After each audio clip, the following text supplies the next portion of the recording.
What's up, blessed ones? You are now blaring the podcast. Brought to you by AB1 Studios. Thank you for your time. Listening. You wanna know something else, blessed ones? It's the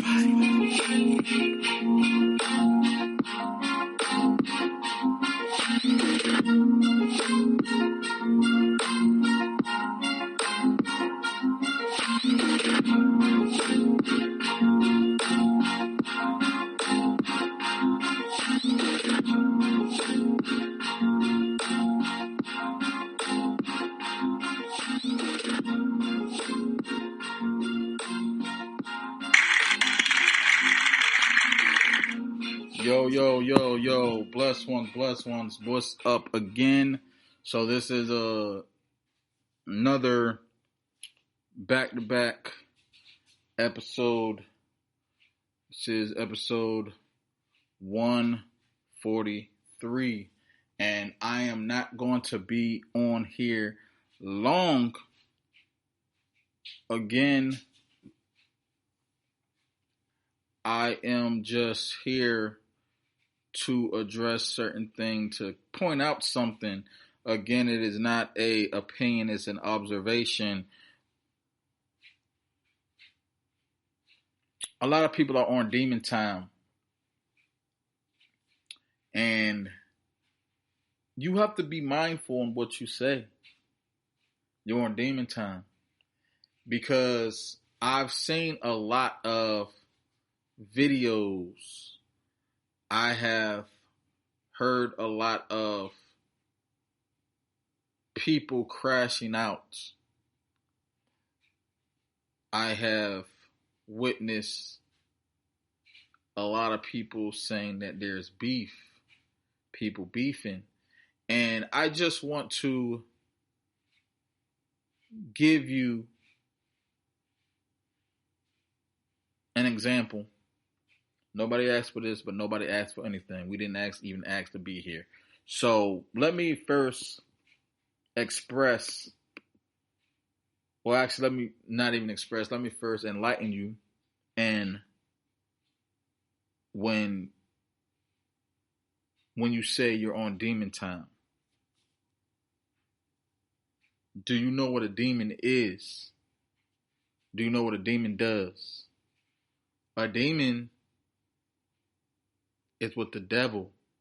And remember, when you're on demon time, that means you're giving off negative energy. And I understand that's the slang. I understand that's people don't actually mean it, but they mean it because that they're doing it. And again, I'm not a saint. I'm building myself up to be, again, but again, I'm not perfect. But again, when we talk about I'm on demon time, you know what it is. You know that you are about to do something malicious, demonic. And it's just that simple. You know, stop drinking. Stop drinking so much. Stop drinking so much. That's all I'm going to say. And then when, people, you can be at work. You can be in a car. And you say, hey, you're upset, you're mad, you're about to crash out. I understand. I'm not the smartest, the sharpest knife. I'm not the sharpest knife in the drawer. But when you are saying you're gonna crash out, you better calm down. Because I'm gonna tell you what a crash out is. A crash out isn't getting mad and throwing a piece of paper or, kicking the air, punching the air. You can express your feelings, but when you're a crash out, it's dangerous. It is violent.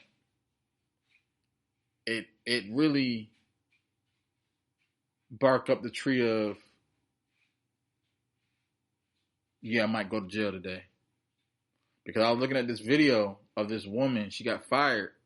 I don't know why she got fired, but she crashed out. It wasn't a real deep crash out, but she didn't made the breakfast, for the hotel guests and everything. I think she did it by herself. So, next thing I know, she's fired, and she's like, nope, I'm about to pull all this out. I'm about to tear all this up. She crashed out. I'm gonna give you another example of a crash out.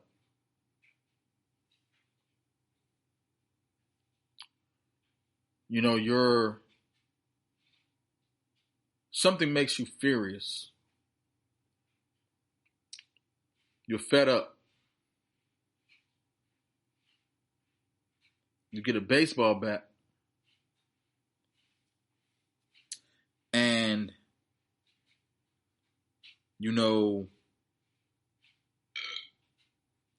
the next thing is that's it. That your life can be over. You have limited space, limited time to remove yourself from the area. Because when you crash out, oftentimes anybody can get it.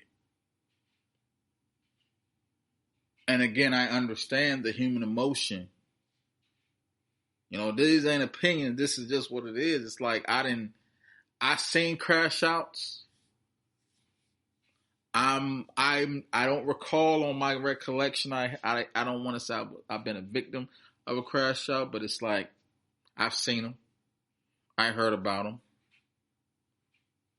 And then there's one more, and then I'm gonna go because again, I have to. Certain things is just like when like if you got beef,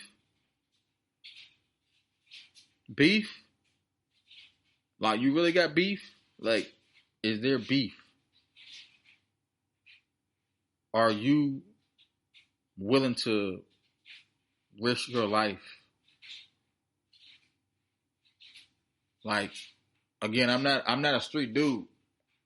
I know certain street dialect. I know certain street codes. I know certain things. But like, if you really got beef with somebody, it's on sight all the time.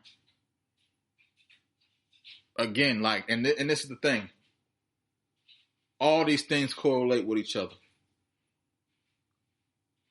I'm not saying that people are going to die, but it gets violent. It gets dangerous. You might need security. You might want to call police. You might be ready to risk it all over some beef. But this is what demon time means, y'all. You really have, like, we have to, and, we all have children. That's one thing that I've noticed as well is, and I said this before, is like, we will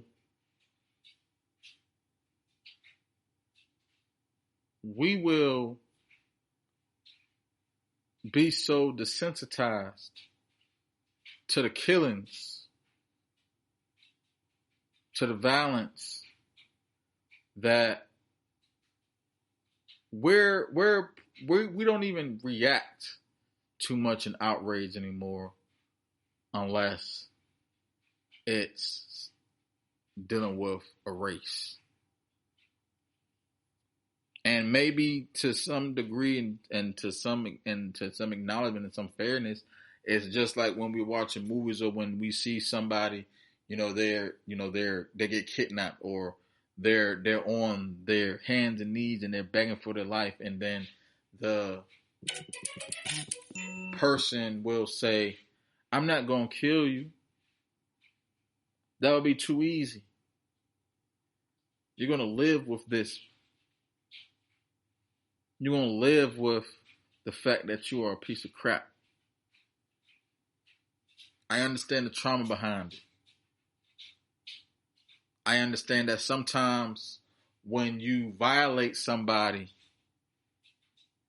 you steal from them, you take from them, you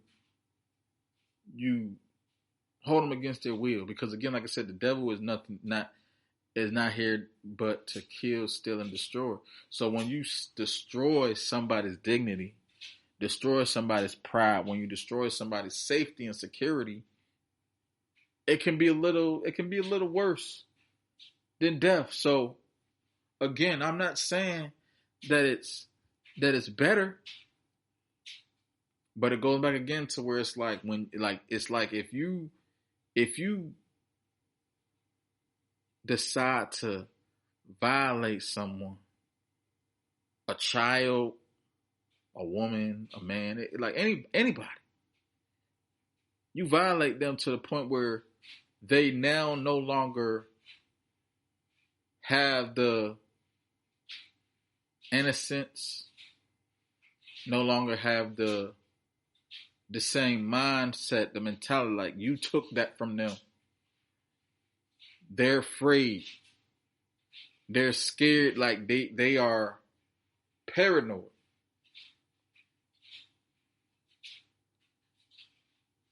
A lot of people rather just die than suffer.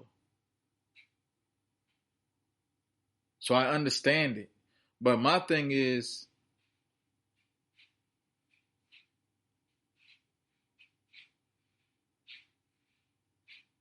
I'm going to say this, and I know not everybody's going to agree with me, but I'm going to say it. Because we all fall short of the glory. But that doesn't mean to fall short of the glory. If you can really, like, we have to overcome everything. Because the thing about it is, we all can be redeemed.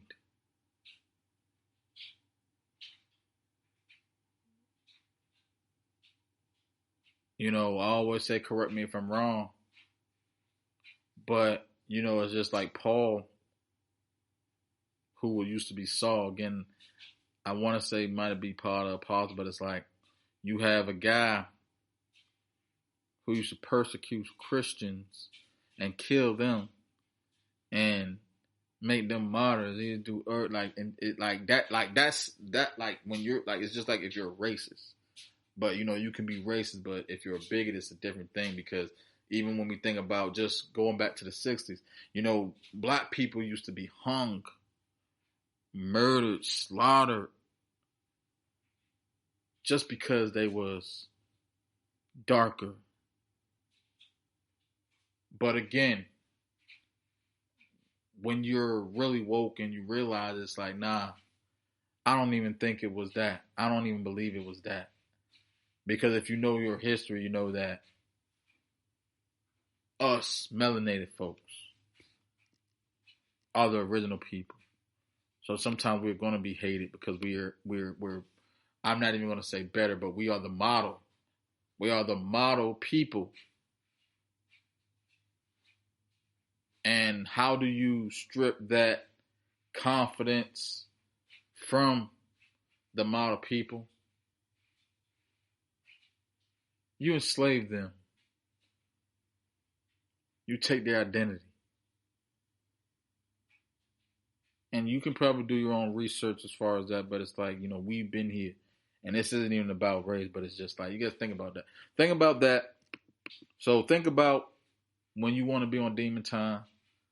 Think about when you want to crash out, think about if you really have beef or not.